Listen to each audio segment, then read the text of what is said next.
供でお送りしました。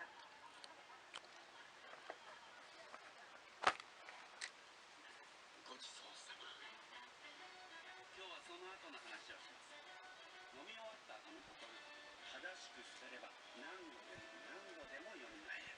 君たちはゴミじゃない、資源だもんね。また会おうね。素晴らしい過去になろう。ずっとビースト生きる助かるわ。サントリー。突破はメタバースをやっています。名前はミラバースです。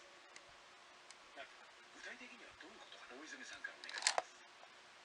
勉強中です。勉強します。楽しいって自由だ。開け新時代アウトドア。なんとファンクロスデビュー大学は今なら乗り換え割。もういい年だ。24番号ご存知ですか？医療行為で施設に入居できない方や退去しないといけない方、シフティングしながら24時間看護体制で見守ります。シフティンでいろ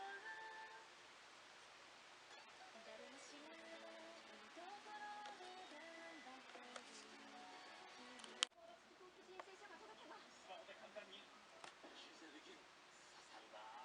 QR コードでつながっちゃう。だいぶ夜も回ってきたところで4軒目にやってきたのは大衆酒場4つだけ。20